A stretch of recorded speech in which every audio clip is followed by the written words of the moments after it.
बिस्मिल्लाहिर्रहमानिर्रहीम। अस्सलाम वालेकुम नाज़रीन, प्रोग्राम आप देख रहे हैं 7 से 8 सना हाशमी के साथ। मुझे उम्मीद है कि आप तमाम लोग खैर खैरियत से होंगे। हमने माजी में भी सुना था और अब हाल में भी सुन रहे हैं और मुस्तकबिल के लिए भी ये बातें की जाती हैं कि पाकिस्तान में फिर बिलखुसूस जिन शहरों में हमारे अवाम रहते हैं वहाँ पर अपना घर का जो ख्वाब है वो शायद तकमील तक नहीं पहुँच पाता और लोग इसी आस में रह जाते हैं कि कब हम अपने घर में जा सकेंगे, उनकी अपनी ज़मीन, उनकी अपनी छत होगी। लेकिन जब से हमने देखा कि वज़ीर आज़म इमरान खान साहब मनसब पर आए, इक़्तिदार में आए, तो उन्होंने सबसे पहले ये कहा कि हम ना सिर्फ ये कि 1 करोड़ नौकरियां देंगे लेकिन लोगों को घर भी बनाकर देंगे।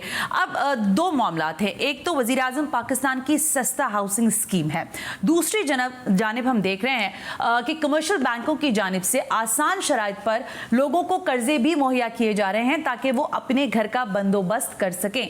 इसी दोनों चीज़ों को सामने रखते हुए हमने सोचा कि ज़रा आज ये बात किए लेते हैं कि वज़ीर आज़म पाकिस्तान की अपना घर स्कीम, सस्ता हाउसिंग स्कीम, फिर कर्जे लेकर कमर्शियल बैंकों के जरिए जो लोग घर खरीदना चाहते हैं वो कितना आसान है या कितना मुश्किल है।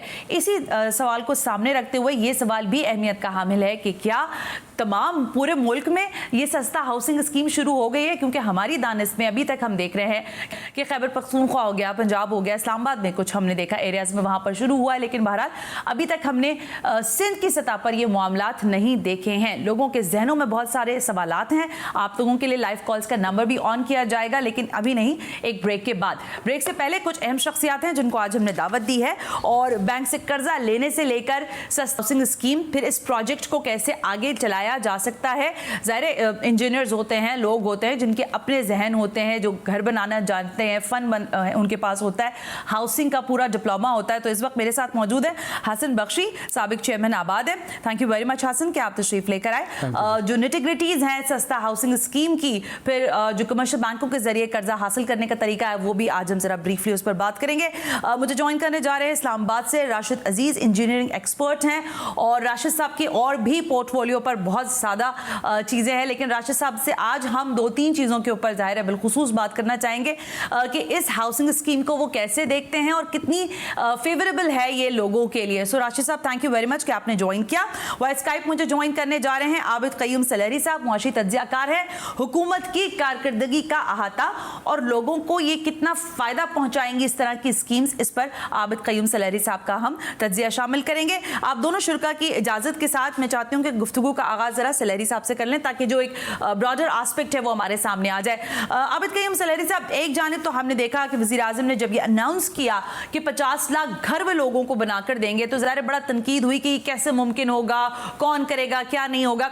लेकिन क्या आपको लगता है कि अभी तक जो स्कीम्स मुतारिफ करवाई गई हैं वज़ीर आज़म या हुकूमत की जानिब से, ये बड़ी फेवरेबल हैं, लोग इसका फ़ायदा उठाना चाहते हैं और ये आसान तरीक़ेकार है माजी के मुकाबलों में? सलहरी साहब जी बहुत शुक्रिया। देखिए, जब 50 लाख घरों की बात हुई थी तो लोग जाहिर है उसके बारे में थोड़े स्केप्टिक थे, क्योंकि हुकूमत की अपनी कैपेसिटी नहीं हो सकती कि वो 50 लाख घर बनाए और उनको बांटे। लेकिन फैसिलिटेट करना आवाम को कि वो या उस प्रोसीजर को आसान बनाना ताकि लोग जो हैं वो कमर्शियल बैंक्स के ज़रिए या हुकूमत की बाकी स्कीम्स के ज़रिए एक्चुअली अपने घर के मालिक बन सकें, अपना घर बना सकें।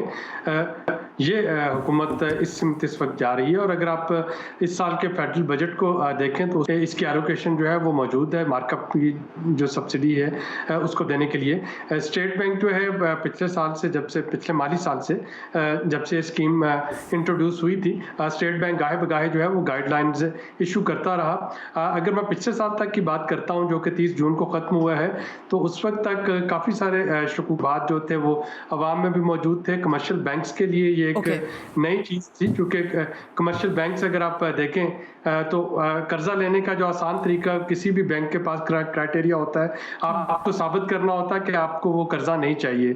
तो वो आपकी आमदनी देखते हैं, आपका कोलेट्रल देखते हैं, वो आपकी जो रिटर्न पावर है, वो कैपेसिटी है, वो सारी देखते हैं और उसके बाद वो डिसाइड करते हैं कि उनको कर्जा देना है या नहीं देना।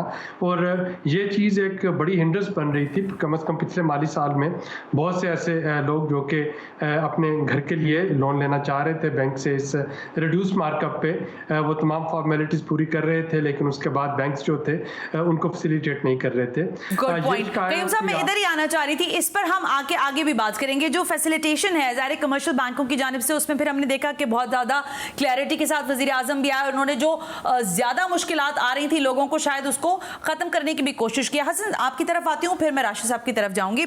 मुझे ये बताएं कि मेरे इल्म के मुताबिक आप काफ़ी ज़्यादा क्लोजली ऑब्जर्व करते रहे ये सस्ता हाउसिंग स्कीम के मामला, फिर ये जो ज़ाहिर है बैंक से कर्जा लेकर लोगों को मकान खरीदने का जो ख्वाब है, इसको अभी तक कितना आप समझते हैं कि ये एक फ़ायदेमंद स्कीम के तौर पर आपको दिखाई दे रही है, और लोग कितना ज़्यादा इसमें पार्टिसिपेट कर रहे हैं? पहला मेरा ख्याल है ये इम्पोर्टेंट है। बहुत शुक्रिया। देखिए, इसमें कोई दो राय नहीं है, और तमाम मकातब फ़िक्र के लोग इस बात को एडमिट करते हैं कि एक पाकिस्तानी एक इंसान के लिए घर बहुत ज़रूरी है।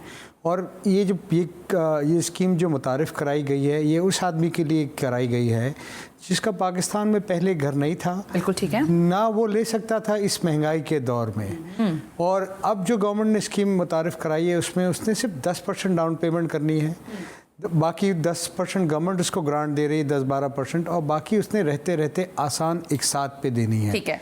मैं ये समझता हूँ कि अगर ये स्कीम जिस तरह लाहौर में आपने कहा चल पड़ी, मैं आपको एक फिगर शेयर करूँगा, आपको सरप्राइज़ होगा। 72 ईयर्स कंस्ट्रक्शन, ओवरऑल कंस्ट्रक्शन को पाकिस्तान में सिंध और सिंध में कराची लीड करता था। ठीक है। यानी हमारे नंबर्स सबसे बड़े होते थे, पर आज लाहौर हमसे आगे है, इस्लामाबाद हमसे आगे है, और KPK हमसे आगे, और कराची 4th नंबर पे है।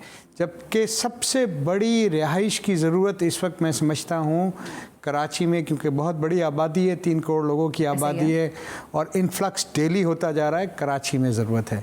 तो इस स्कीम से मैं आपको एक और मिसाल दूँ कि मेरे एक जानने वाले, उनकी वालदा बीमार है, और उनके यहाँ 2 नर्स काम करती हैं, एक दिन में एक रात में, and she is taking 50,000 rupees. 30,000 रुपये किराया दे रही थी, या 25,000। आज 20 साल में या 30 साल में उनको मकान नहीं मिला था। ये जो प्राइम मिनिस्टर ने इजी लोन कर दिया, आज उनके पास 10 लाख रुपए जमा थे, उन्होंने 10 लाख रुपए दिए, और वो आज अपना मकान में बाइज्जत रहने जा रही हैं नेक्स्ट 1 मंथ में। तो ये वो चेंज है जो प्राइम मिनिस्टर, जो आप, जो हम, और जो बाकी साथी चाहते थे कि पाकिस्तान का वो तबका ना वो जो छीन सकता है, ना वो मांग सकता है। सफ़ेद पोश तबके की हेल्प करें और उनको मौके दें। मैं दोबारा आपकी तरफ आती हूँ। हासिन कह रहे मौके जो हैं शायद सामने आए हैं। राशिद साहब, आपका एक्सपीरियंस जो है रावी डेवलपमेंट अथॉरिटी के हवाले से भी है, और हम सब जानते भी हैं कि आप उसके साबिक चेयरमैन रह चुके हैं। राशिद साहब, आप क्या समझते हैं कि जो स्कीम है, फिर इस तरह के जो प्रोजेक्ट्स हैं, इसमें ज़ाहिर है आप लोगों की एक्सपर्टीज होना बहुत ज़रूरी होता है। ये कितना आपको बादियो नज़र में तो बड़ा पुरकशिश है, लेकिन क्या हकीकत और हकाइक में भी आपको लगता है कि ये बड़ा फेवर कर रहा है हमारी पब्लिक को? राशिद साहब।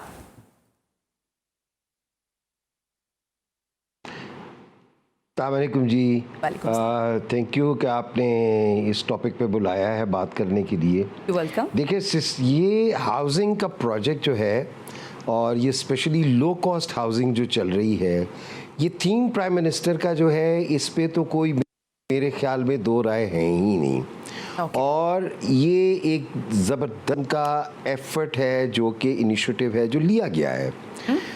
आगे क्यों नहीं बढ़ा अभी तक 2.5 सालों में? मसले इसमें ये रहे हैं कि जहाँ तक तो इसका फाइनेंशियल एक पैकेज था कि लोग ज़ाहिर है अफोर्ड नहीं कर सकते। आप ये लो कॉस्ट हाउसिंग तो एक ऐसे तबके के लिए बना रहे हो कि जो अफोर्डेबिलिटी लेवल से नीचे हैं, और आपका नंबर जो टारगेट है वो भी आपने 5 मिलियन रख दिया है कि अचीव करना है वो नंबर। तो जहाँ तक तो इसकी फाइनेंशियल साइड थी, वो तो आपने बैंकों के थ्रू किया। क्या नंबर्स हैं, क्या उसकी रिस्पांस है, लोगों को क्या तकलीफ है, क्या नहीं है, आई थिंक वो तो अहाता I am sure prime minister के हर हफ्ते हर महीने हो रहा है। और बैंक उसके अंदर गियर्ड अप भी है, मगर बैंकों को भी अभी तक लोगों के लिए जो फैसिलिटेशन काउंटर्स और इंफॉर्मेशन है, उसमें डेफिनेटली बहुत गुंजाइश है उसको इम्प्रूव करने के लिए। मगर एक तरफ तो आप इसको रख दीजिएगा, मगर फैक्ट ये है कि जिस तरीके से हम इसको करने जाने की सोच रहे हैं, उसमें मुझे शायद ये गुंजाइश डेफिनेटली है कि आपको एक इंजीनियर्स की टीम चाहिए। आप ये कोई काम बगैर इंजीनियर्स, आर्किटेक्ट्स, प्लानर्स, उनके बगैर नहीं कर सकते। ठीक है। और आपको शायद इल्म नहीं है, मैं क्योंकि ज़रा थोड़ा सा उस ज़माने में भी रहा हूँ और मैं हूँ इसके ऊपर।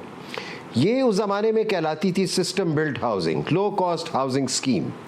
आपके इस्लामाबाद शहर के अंदर I9 G11 के अंदर देयर आर 2000 अपार्टमेंट्स जो कि बने थे और वो सिस्टम बिल्ट हाउसिंग के नाम से उसका नाम रखा गया था। वो लो कॉस्ट हाउसिंग थी और वो गवर्नमेंट ने बनाए थे वो फ्लैट्स ग्रेड 7-8 के मुलाजमीन के लिए जो आज भी मौजूद हैं। और एक दिन में वो कुछ 6 अपार्टमेंट्स जो हैं उस टेक्नोलॉजी के ऊपर बनते थे। बात ये है कि ये ब्रिक एंड मॉर्टर कन्वेंशनल तरीकों से आप ये नंबर अचीव नहीं कर सकते हो और ये मुमकिन नहीं होगा। इसके लिए जब तक आप इंजीनियर्स आर्किटेक्ट्स को बीच में नहीं डालोगे और इसको एक मॉडर्न टेक्नोलॉजी पे नहीं लेके जाएंगे, चाइनीज में टेक्नोलॉजी है। आई थिंक मैं इधर ही आना चाह रही थी कि मैं आपको इसी पॉइंट पे लेकर आना चाह रही थी।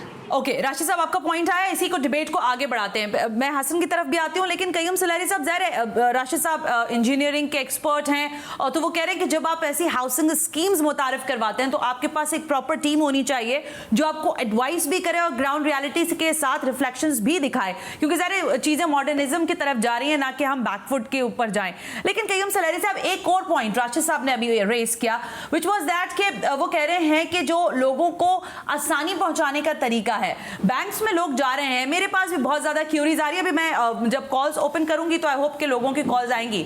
लोग जब जाते हैं कर्जा हासिल करने के लिए तो उनसे बहुत सारे सवालात किए जाते हैं। आप समझते हैं कि क्या इस वक्त तक जो किसी हद तक अगर मैं कहूं कि नाकामी दिखाई दे रही है सिम की, तो क्या इसकी वजह यह है कि लोगों के साथ कनेक्टिविटी नहीं हो पाई है बैंक्स के और कर्जा हासिल करने के तरीके के दरमियान? देखिए, मेरा जो अभी पहले राउंड में जो मैं आपको बता रहा था कि 30 जून तक ये सारी प्रॉब्लम जो थी ये वाक़तन इनमें से काफ़ी सारी एग्जिस्ट कर रही थी। इस पे काफ़ी थॉरो डिस्कशन भी हुई मुख्तलिफ डिसीजन मेकिंग फोरम्स पे, यहाँ पे कि अवाम की ये सारी मुश्किलात हाईलाइट हो रही थी। इस वक्त अगर आप देखें तो तकरीबन तमाम कमर्शियल बैंक्स जो हैं मेरा पाकिस्तान मेरा घर के लिंक से उन्होंने मुकम्मल अपने जो फ्रीक्वेंटली आस्क्ड क्वेश्चंस और गाइडलाइंस कौन कौन से डॉक्यूमेंट्स चाहिए, एक तो वो तमाम प्रोवाइड कर दिए। स्टेट बैंक को, बल्कि मैंने खुद भी स्टेट बैंक को 2-3 दफ़ा अप्रोच किया था और मेरे पास कुछ शिकायत आ रही थी राउट होके, जो कि मैंने स्टेट बैंक को आगे लिंक की और उनको मैंने गवर्नर साहब के साथ बात भी की कि ये कुछ ऐसे इश्यूज़ हैं जो कि लोगों को फेस हो रहे हैं, लिहाजा उनको जो बैंक ब्रांचेज हैं, स्पेशली जो रिमोट और पेरिफेरी एरिया की ब्रांचेज हैं, वहाँ पे जो ब्रांच का स्टाफ है वो शायद उस तरह से ट्यून नहीं है कि वो इस तरह के लोन जो है वो दे। तो उन सबको एक ओरिएंटेशन की ज़रूरत थी। जाहिर है कि जब आप सस्ते मार्कअप पे जो है वो कर्जा देना चाह रहे हैं, जिसके लिए कि आप बैंक अपनी आम डगर से हटके कोलेट्रल को उस तरीके से नहीं पूछता, तो वहाँ पे काफ़ी इश्यूज आते हैं। इस्लामाबाद के अंदर भी जो एक दो प्रॉब्लम मेरे पास लोगों ने रिपोर्ट की, उनमें से एक तो ये थी कि अगर कोई एरिया ऐसा है जो कि RDA या CDA की लिमिट से बाहर है, जो इस्लामाबाद का रूरल एरिया है, उसके लिए बैंक्स जो थे वो एंटरटेन नहीं कर रहे थे। इसी तरह से जो डिफेंस हाउसिंग अथॉरिटी है उसके अंदर जो अपार्टमेंट्स बन रहे हैं उनको बैंक्स जो थे वो उस तरीके से एंटरटेन नहीं कर रहे थे। तो सारा फीडबैक जो था वो स्टेट बैंक को मुतवातर जाता रहा है। अब अगर आप देखें तो अब जो कमर्शियल बैंक्स हैं उनके स्टाफ को सेंसिटाइज भी किया जा रहा है और उनकी वेबसाइट्स पे तमाम चीज़ें मौजूद हैं और जो स्टेट बैंक का रेगुलेटरी प्रेशर बढ़ रहा है, मेरा ख्याल है कि इस माली साल में इसका जो टेक ऑफ है ये ज़्यादा आसान होगा। पिछला साल वाकईतन एक टीदिंग प्रॉब्लम थी जिसमें कि लर्निंग बाय डूइंग हुई। कोविड की वजह से भी शायद उस तरीके से लोग जो थे वो नहीं स्कीम से फ़ायदा उठा सके, लेकिन इस साल ये ख्याल किया जा रहा है कि इस साल आपको लग रहा है कि टेकअप कर जाएगी चीज़। ठीक है, आपका पॉइंट आ गया सलेरी साहब। हसन, एक लोगों को खदशा है कि भाई अगर सस्ता हाउसिंग बन गई तो उसकी ज़मीन कहाँ होगी। अगर मैं सिंध के हवाले से ही बात कर लूँ, अभी आपने कहा कि बाकी सारे मुल्क में तो शायद कंस्ट्रक्शन बिजनेस जो है वो आगे की तरफ बढ़ता हुआ दिखाई दे रहा है, बट सिंध में शायद नंबर्स उसके नीचे आए हैं। क्या आपकी प्राइम मिनिस्टर से, क्योंकि मेरे इल्म के मुताबिक आपकी सिटिंग्स भी हुई हैं, आप लोगों ने चीज़ें उनको बनाकर प्लान्स दिए हैं, कोई जगह कोई इलाका आप लोगों ने चॉकआउट किया कि इस जगह पर हाउसिंग स्कीम बनेगी, इतने अरसा लगेगा, इतने अरसे में हम कब्जा दे देंगे और ये हो जाएगा, इस तरह का कुछ प्लान हुआ या नहीं? अभी देखिए, कराची में जहाँ तक बात है तो कराची में ये हाउसिंग स्कीम आउटस्कर्ट्स में आएंगी। आउटस्कर्ट्स ऑफ कराची जैसे नॉर्दर्न बाईपास है, नेशनल हाईवे है, सुपर हाईवे है, इस तरफ आएंगी, क्योंकि जब हम ये कहते हैं कि 25 या 27 लाख में ज़मीन के साथ मकान या फ्लैट बना के देना है, तो ये पॉसिबल नहीं कि शहर में आ सके। हाँ, अगर इसको करीब लाना है तो प्रोविंशियल गवर्नमेंट, चूँकि लैंड और कंस्ट्रक्शन प्रोविंशियल गवर्नमेंट का सब्जेक्ट है, अगर प्रोविंशियल गवर्नमेंट डीसी रेट पे लैंड फराहम करती है तो ये थोड़ा मज़ीद करीब आ सकता है। हैविंग सेड सो, मैं आबिद भाई की बात को आगे बढ़ाऊँ। देखिए, 70 साल से गरीब आदमी को या इस तबके के आदमी को लोन तो बैंक का तस्वर ही नहीं था देना। तो ये टीथिंग प्रॉब्लम ज़रूर हैं और होंगे और रहेंगे। एक बिल्कुल हम पैराडाइम शिफ्ट करना जा रहे हैं। जिन लोगों को फाइनेंस पहले मुझे तो अवेलेबल था, शायद हमारे साथियों को अवेलेबल था, आम आदमी को तो अवेलेबल नहीं था। तो अब ग्रेजुअली बैंक भी लर्न कर रहे हैं वो, और वो आम आदमी भी समझ रहा है कि वो शायद एलिजिबल है लोन लेने का। एक चीज़, और दूसरी चीज़ जो हमारे दूसरे साथी ने कही, बिल्कुल टेक्नोलॉजी आनी चाहिए, हम उसको सेकंड करते हैं, बट टेक्नोलॉजी आने से पहले ये 2 साल लग गए। ये 2 साल रेगुलेटरी फ्रेमवर्क को बराबर ठीक करने में लग गए। पहले तो सप्लाई को गारंटी करना था, फिर डिमांड को गारंटी करना था। अगर टेक्नोलॉजी आ जाती, बैंक की फाइनेंसिंग नहीं होती, तो बिल्डर बनाता कैसे? तो बिल्डर को फाइनेंसिंग कर दी। अप्रूवल को 2-2 साल लग जाते थे, अप्रूवल को ठीक किया। इसी तरह अब बायर को मजबूत करना था कि वो ले सके, उसको फाइनेंसिंग मिले। तो अब बायर के लिए गवर्नमेंट ने PMRC के थ्रू किया कि अगर 40% लो कॉस्ट हाउसिंग में डिफॉल्ट भी होता है तो government will take on its own self, ताकि बैंकों को वो कॉन्फिडेंस दिया जाए, वो उनको सपोर्ट किया जाए कि ये इस फील्ड में जाके लोगों को पैसे दे। और जो लोएस्ट ऑफ द सेगमेंट है, लोएस्ट जो इंटरेस्ट भी नहीं दे सकते, उसके लिए अखुवत के थ्रू गवर्नमेंट ने 10 बिलियन रुपए एलोकेट किए हैं, विदाउट कॉस्ट वो दे रहे हैं। अच्छे पॉइंट्स हैं। मैं आज इसलिए ये टॉपिक लेकर बैठी कि हम भी समझ सकें कि असल में जो मार्कअप की बात होती है, ज़ाहिर बैंक अपना मार्कअप तो रखता है। ऐसा तो नहीं है कि बैंक आपको कर्जा दे रहा है तो वो अपना मार्कअप नहीं रखेगा। क्या फिक्स हो सकता है 10 साल के लिए, 15 साल के लिए या 20 साल के लिए, या नहीं हो सकता? इस पॉइंट पर जरा बात कर लेते हैं। दूसरा ये कि जो बात राशिद साहब कह रहे हैं कि जब आप हाउसिंग स्कीम्स खड़ी करने जाते हैं तो आपको ये पता होना चाहिए कि आप किस तरह के माहौल के लिए वो बिल्डिंग्स या वो कंस्ट्रक्शंस डेवलप कर रहे हैं और वो कितनी फेवरेबल होंगी इन फ्यूचर। इस पर भी बात करना जरूरी है। एक ब्रेक लेते हैं, ब्रेक से वापस आएंगे तो फिर आपकी कॉल्स का सिलसिला भी शुरू करेंगे।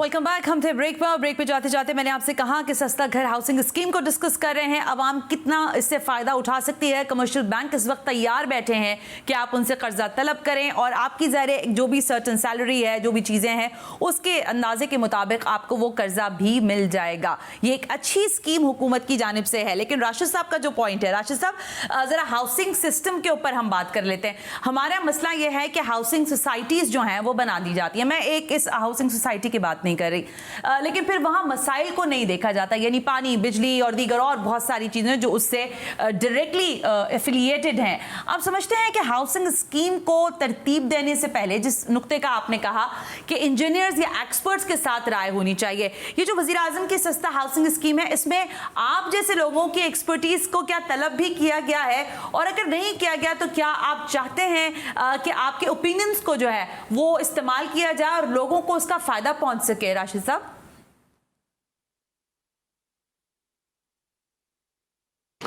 सना, देखें, इंजीनियर्स तो हाज़िर हैं और प्राइम मिनिस्टर के लिए और उनके हुक्म के ऊपर तो there is nobody in this country कि जो ये इनकार करे कि वो उनको मशवरा ना दे।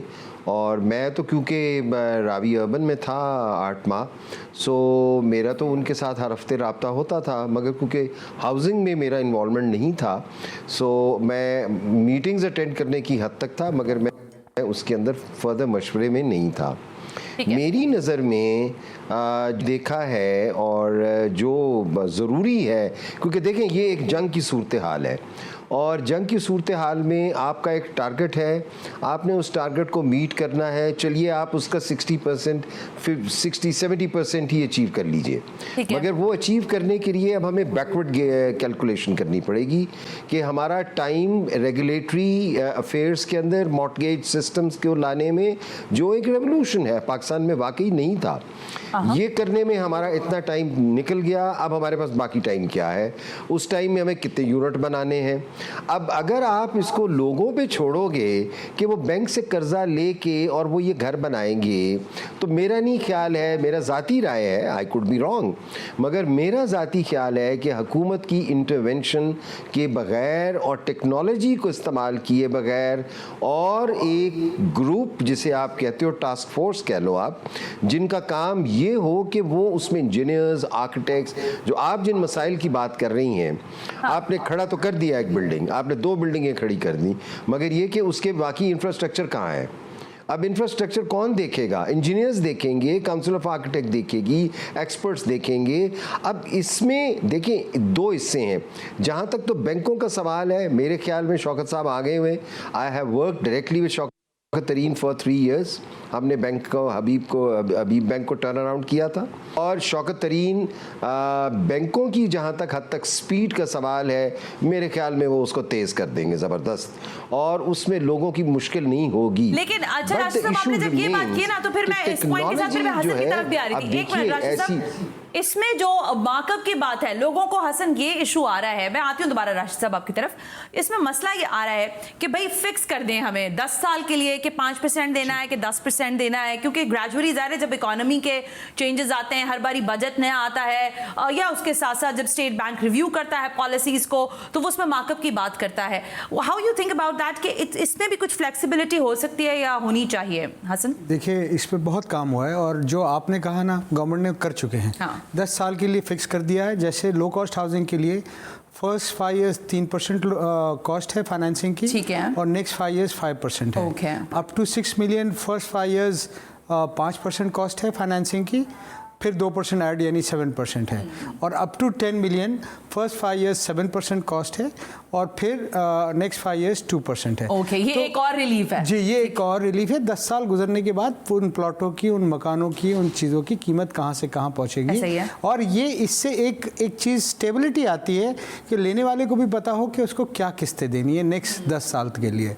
तो मैं ये समझता हूँ ये जो बहुत सारे सवाल हैं, इसके जवाबात ये टास्क फोर्स बनी, टास्क फोर्स के बाद, और उसमें एक बहुत बड़ा क्रेडिट जो हम दें, नया पाकिस्तान हाउसिंग अथॉरिटी के चेयरमैन जनरल अनवर हैदर साहब का बहुत कंट्रीब्यूशन है। अगर हम उनका नाम नहीं लें तो मैं समझता हूँ कि ये शिप को नेविगेट करने में उनका एक बड़ा रोल है, और उन्होंने ये तमाम चीज़ों को, बैंकर्स को मिलाया, उन्होंने स्टेक होल्डर्स को मिलाया, रेगुलेटरी अथॉरिटीज़ को मिलाया। देखिए पाकिस्तान में जहाँ 10 करोड़ 15 करोड़ रुपए नक्शे पास होने को लिए जा रहे हैं या लिए जाते थे, उन लोगों को डिजिटल सिस्टम पे अप्रूवल, ये आसान बात नहीं है, ये बहुत डिफ़िकल्ट है। इसी तरह जैसे इन्होंने कहा, बिल्कुल कोई भी स्कीम प्लान होती है तो उसमें आर्किटेक्ट्स, उसमें इंजीनियर्स, उसमें कंसल्टेंट्स, उसमें टाउन प्लानर्स सारे इंगेज होते हैं, और वो टीम का हिस्सा होते हैं। हाँ, तभी हमने देखा कि कोविड के दिनों में भी हसन, जब हम देख रहे थे और आपसे भी हमारी उस ज़माने में बात हुई, वज़ीर आज़म का सीरियस कंसर्न था कि कंस्ट्रक्शन बिजनेस जो है उसको हम ओपन रखें, क्योंकि ज़ाहिर है इसी से रिलेट करती हुई इंडस्ट्रीज को भी हमने बूस्टर देना है, और फिर ज़ाहिर इकोनॉमी उन्हीं चीज़ों पर आगे बढ़ती है। कईम सलारी साहब, अब सवाल हमारा यहाँ तक आ गया कि फिक्स हो गई as per the Hassan, markup भी फिक्स हुआ है, 10 साल के लिए भी हुआ है, 20 साल के लिए भी हुआ है, और इसी तरह ग्रेजुअली जितना आपने लंबा कर्जा या जितना आपने जो प्लान लिया है बैंक से उसके हिसाब से मिल जाएगा। अब हमारा सवाल आपसे ये है सर कि इस वक्त लोग जो कमर्शियल बैंकों की तरफ देख रहे हैं कर्जे की मद में, जो सैलरीड लोग हैं, उनका ये बहुत ज़्यादा कंसर्न आ रहा है कि हम जो इलाकों में घर लेना चाहते हैं उस पर लीज के मामलात होते हैं, बहुत सारी जगहों पर बिल्डर बनाकर घर छोड़कर चले जाते हैं, वो किसके नाम पर ट्रांसफर है, फिर कहां से पावर ऑफ अटर्नी लेनी है, सो मैनी अदर थिंग। आप समझते हैं कि इन सारी छोटे मसाइल के लिए क्या गवर्नमेंट ऑफ पाकिस्तान की तरफ से कोई और बेहतर ऑप्शन या क्राइटेरिया जो है उसको डेवलप करने की जरूरत है? कय्यम सलारी साहब, देखिए, पहली चीज तो ये है कि पूरा पैनल मेरा ख्याल आपका इस बात से इत्तेफाक कर रहा है कि ये एक पॉजिटिव स्टेप है टुवर्ड्स समथिंग जो कि बहुत अरसे से महसूस किया जा रहा था।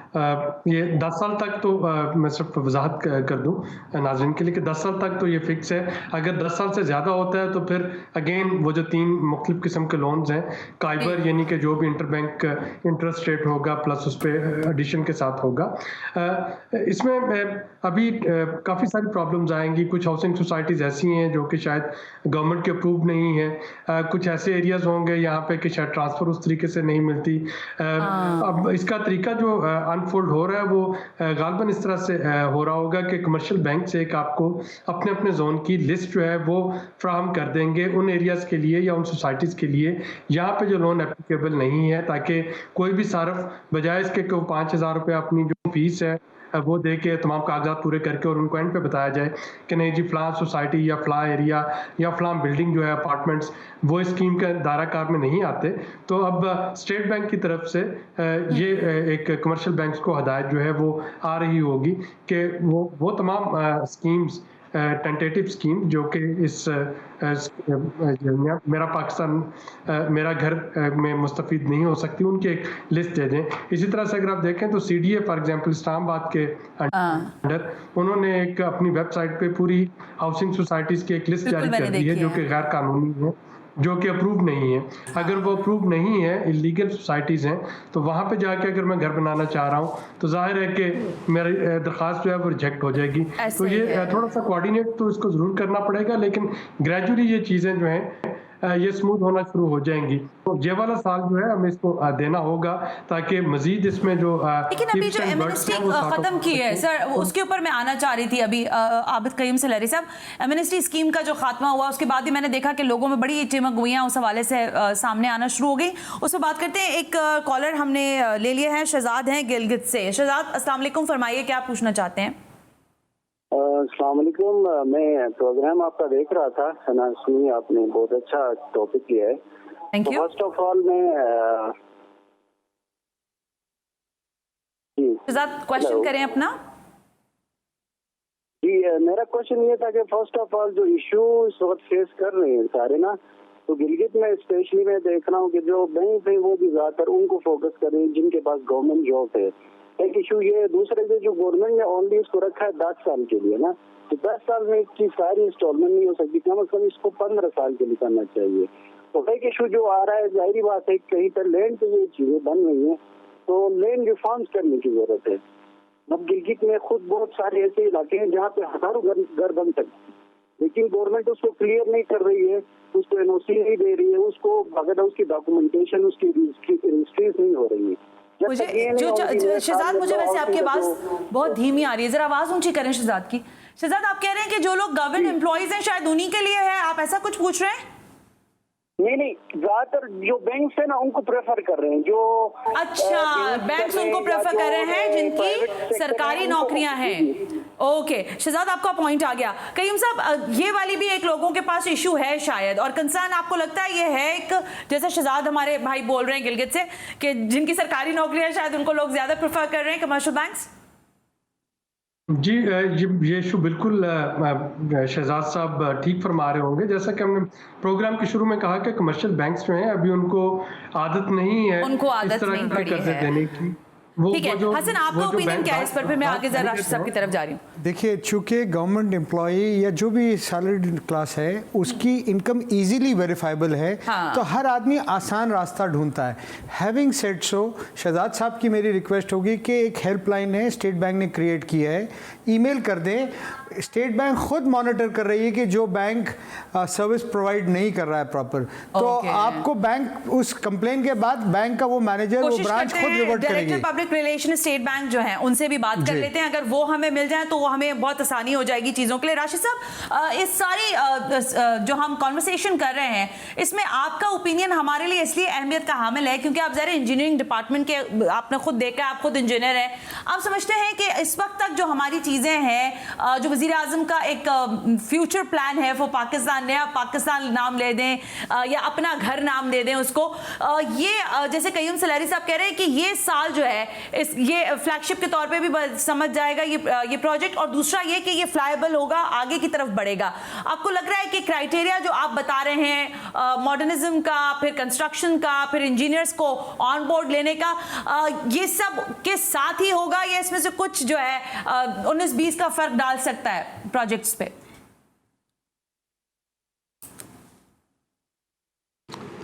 सना, ये देखें, मैं सुन रहा था सुलेरी साहब को भी, हसन को भी सुन रहा था, हसन से मुलाकात भी हुई है। देखें, इस सर ने जिक्र किया नया पाकिस्तान हाउसिंग अथॉरिटी के जनरल हैदर का। डेफिनेटली उनका कंट्रीब्यूशन बहुत है, ऑल्दो कि उनकी फील्ड नहीं है कंस्ट्रक्शन, मगर उन्होंने बहुत मेहनत की है और उन्होंने इसको डेफिनेटली एक ऐसी जगह पे खड़ा किया है कि जहाँ पे आप आगे बढ़ सकते हो। आप ठीक है, देखें, इश्यूज बड़े क्लियर हैं। दो इश्यूज हैं।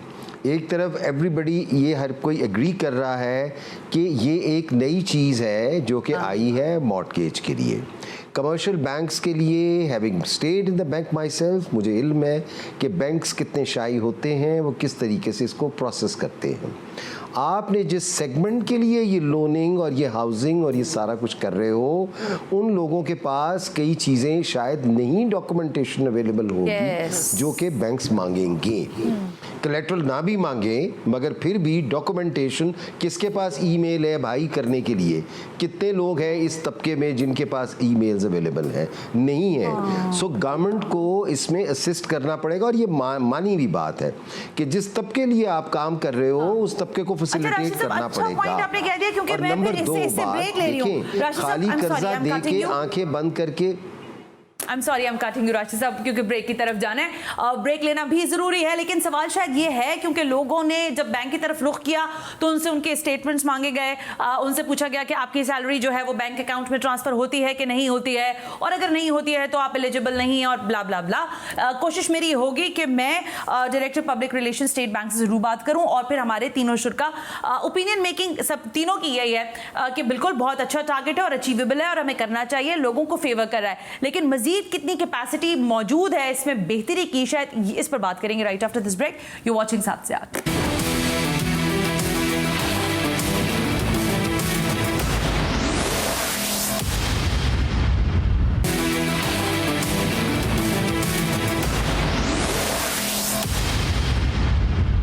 Welcome back. वक्त बहुत कम रह गया, मुझे पता है कि आपके इंटरेस्ट का ये टॉपिक है क्योंकि आप अपने घर का ख्वाब देख रहे हैं। मुझे बताया गया कि कॉलर है, पहले उनको शामिल करेंगे फिर जरा रैपिडली आगे चलेंगे, लेकिन मेरा आपसे वादा है कि यही प्रोग्राम इंशाल्लाह आइंदा दिनों में मैं दोबारा करूंगी और उसमें आपकी भरपूर लाइव कॉल्स ली जाएंगी, आपके क्वेश्चंस लिए जाएंगे, मेहमान शुल्का का पैनल भी कोशिश करेंगे कि इसी तरह का रखें।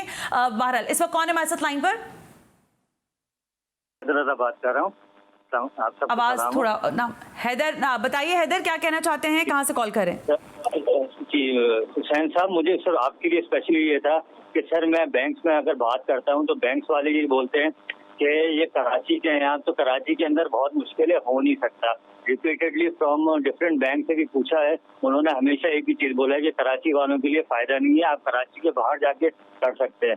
सर दूसरी चीज ये है कि जब सेकंड फेज में अगर हम ये मिल जाता है यहाँ पे बैंक घर मिल जाता है, ठीक है, तो फॉर एग्जांपल अगर हम बीच में नहीं दे सके तो क्या हो सकेगा कि अगर हमने 1 साल नहीं दे सका तो क्या प्रॉब्लम होगा? और उसके लिए हमने बात की है कि आपका फिर ज़रा एक खास लिमिट है कि 4 से 5 साल के बाद अगर ऐसा होगा, खुदा ना खास्ता आपके साथ कोई मसला आता है, तो हुकूमत पाकिस्तान जो है वो आपको क्वेश्चन करेगी, वहां पर रियासत उसकी पूरी जिम्मेदारी उठा रही है। ठीक है हैदर, तो अब मेरे पास कम वक्त रह गया, मैं 1-1 मिनट अपने तीनों शुरा को देना चाहती हूँ। हसन, हमने बहुत सारी, अभी अगर हम कंटिन्यू रखें प्रोग्राम को तो कॉल्स भी आएंगी और ज़ाहिर हम जवाब देते देते थक भी जाएंगे, लेकिन ये हाउसिंग स्कीम, इसको सपोर्ट करने की ज़रूरत है, लेकिन इसके साथ साथ जो खदशात हैं लोगों के, जैसे अभी हैदर का खदशा है कि अगर हम नहीं दे सके 2 साल 1.5 साल, अगले महीने के लिए पैसा नहीं आया, तो ऐसा तो नहीं होगा कि हमारे दोनों हाथ खाली हो जाएंगे और फिर हम कोई पूछने वाला नहीं होगा? देखिए, इसमें क्लियर बात है, बैंक फाइनेंसिंग कर रहा है, तो हैदर साहब को समझना है कि उन्होंने अपनी इंस्टॉलमेंट अदा करनी है। 3 महीने तक अगर वो अदा नहीं करेंगे तो फोरक्लोजर लॉ उन पर आयद होगा और उनकी प्रॉपर्टी ऑक्शन भी हो सकती है। बैंक एक कमर्शियल इदारा है, कमर्शियल इदारा है, आपके मेरे हैदर साहब के डिपॉजिट से ही चलता है। Absolutely. तो देखिए हमें वही लोन लेना चाहिए जिसको हम सर्विस कर सकें, जो हमारी बसात है। अगर मैं एक 50,000 की इंस्टॉलमेंट दे सकता हूं तो मुझे 2.5 लाख की इंस्टॉलमेंट कमिटी नहीं करनी चाहिए। और अगर आप मिनिमम पे जाएं, मैक्सिमम पे मत जाएं। मिनिमम पे जाएंगे तो मेरा ख्याल है आपको फायदा होगा। Hassan, I am sorry, I am very out of time क्योंकि बिल्कुल वक्त कम रह गया। राशिद साहब, आप फरमाइएगा कि आपको क्या लग रहा है कि आपके एक्सपर्टीज को सामने रखते हुए क्या हम इसमें ऑप्टिमिस्टिक हो सकते हैं कि ये सक्सेसफुल प्रोजेक्ट्स हो सकेंगे और गवर्नमेंट ऑफ पाकिस्तान और बिलखुसूस इमरान खान साहब की हुकूमत को ये क्रेडिट जाएगा कि उन्होंने लोगों को कम से कम ख्वाब ही सही लेकिन हकीकत भी शायद इसकी ताबीर में आप देख रहे हैं या नहीं देख रहे हैं? राशिद साहब, मेरे ख्याल में सना ये ख्वाब जो है ताबीर हो सकती है, मगर अगर आप ऑप्टिमिज्म है तो रियलिटी चेक भी ज़रूरी है उसके साथ। अगर रियलिटी चेक नहीं होगा तो इन चीज़ों की खाली कागज़ों पे बातें रह जाएंगी। रियलिटी चेक के लिए आपको बैंकिंग, लोन्स, पुअर पीपल, उनकी कैपेसिटी है, नहीं बना सकते, इंजीनियर्स कहाँ हैं, क्या हो सकता है, ये नहीं होगा, उसकी feasibility best to best people के साथ, कनेक्टिविटी के साथ हो सकती है। राशिद साहब, thank you very much. Exciting project. Okay, Abid Qayyum Salhari साहब, आप कह रहे हैं कि ये साल मैग्निफिसेंट हो सकता है, बेहतरी की उम्मीद है इसके अंदर, लेकिन जो बहुत सारे खदशात हैं, आप समझते हैं कि उसमें कैपेसिटी अभी मौजूद है, इतनी जगह है कि उसको और बेहतर करे गवर्नमेंट ताकि लोग ज्यादा से ज्यादा ये कमर्शियल बैंकों के जरिए कर्जा उठाने की ख्वाहिश का इजहार भी करें और उनको कर्जा मिले भी? कय्यूम सलहरी साहब, देखिए इसमें बहुत ज़्यादा पोटेंशियल है, क्योंकि अगर आप पाकिस्तान में मॉर्गेजेस का टोटल शेयर देखें जो बैंक क्रेडिट्स में, तो वो नेग्लिजिबल है, जबकि पूरी दुनिया में ये मॉर्गेजेस सिस्टम जो है ये चल रहा है। और आइडियली यही होता है कि मॉर्गेज की किस्त इतनी हो जितना कि आपने घर का किराया देना है और 10 से 20 साल में घर आपका हो जाए। तो यही चीज़ पाकिस्तान में इस वक्त लाई जा रही है और मुझे उम्मीद है कि इसमें जो हमारे सार्फिन होंगे बैंक्स के, वो जो अपनी शिकायत बता रहे होंगे, तजावीज़ बता रहे होंगे, वो फिल्टर होना शुरू हो जाएंगी। Absolutely right. आबिद कय्यूम सलहरी साहब, I'm really sorry I'm cutting you, but thank you so much कि आपने अपना कीमती वक्त दिया। Hasan Bakshi, thank you very much। Rashid अजीज साहब, आपका भी बहुत बहुत शुक्रिया। आज के प्रोग्राम से सना हाशमी को इजाजत दीजिए। अल्लाह हाफिज।